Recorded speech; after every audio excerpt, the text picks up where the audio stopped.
আসসালামু আলাইকুম রহমতুল্লাহি ওয়া বারাকাতুহু। আজকে ভ্রমণের একটা অংশ হলো মেঘালয় রাজ্য, ভারত। তো এখানে আসলে খুব উপভোগ করার মতো জায়গা, খুব সুন্দর, পাহাড়ে ভরপুর, চারিদিকেই দেখবেন পাহাড় এবং মাঝে দিয়ে অনেক ছোট বড় ঝর্ণা আছে। এই দৃশ্যগুলো খুবই সুন্দর, মনে চায় সারাটা জীবন এখানেই কাটিয়ে দেই। যদিও আমাদের দেশ বাংলাদেশ। যেই কথাটা বলতাম, অনেকেই আমাদের first class, second class, third class নিয়ে বিড়ম্বনায় পড়ে। যেমন যারা আরবি প্রভাষক, সহকারী মৌলবী এবং ইবতেদায়ী মৌলবীর ভাইবায় অংশগ্রহণ করবে, যেহেতু ভাইবাতে মোট 12 নাম্বার থাকে। তো কোনটা ফার্স্ট ক্লাস, কত থেকে কত পয়েন্ট সেকেন্ড ক্লাস, কত থেকে কত পয়েন্ট থার্ড ক্লাস, এটা আসলে অনেকেই বুঝতে পারে না বিষয়টা। আবার অনেকে জানে, হয়তো ভুলে গেছে, স্মরণে নাই।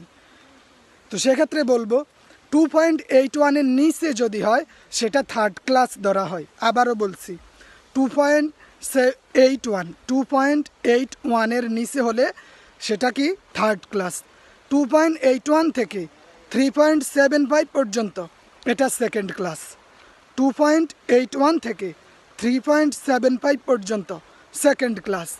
আর 3.75 থেকে 5 পয়েন্ট পর্যন্ত ওটা হলো ফার্স্ট ক্লাস।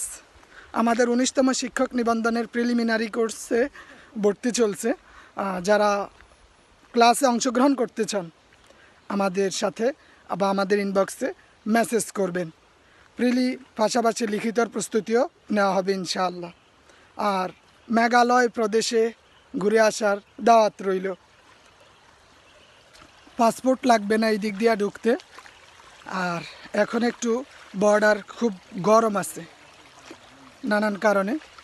ইন্ডিয়ার মেঘালয়ে অবরোধ চলতেছে, বিভিন্ন আন্দোলন চলতেছে, যার কারণে বিএসএফরা খুব অ্যালার্ট আছে। তবুও সকাল সকাল হওয়ায় ভিতরে প্রবেশ করতে পারছি। 3-4 কিলোমিটার ভিতরে ঢুকে গেছি। এই দেখেন মেঘালয় রাজ্যে ভ্রমণ।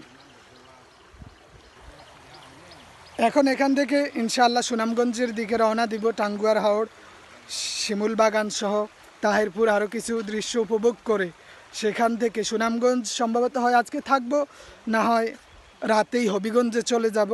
ওখান থেকে ব্রাহ্মণবাড়িয়া হয়ে কিশোরগঞ্জে ঢুকবো ইনশাআল্লাহ।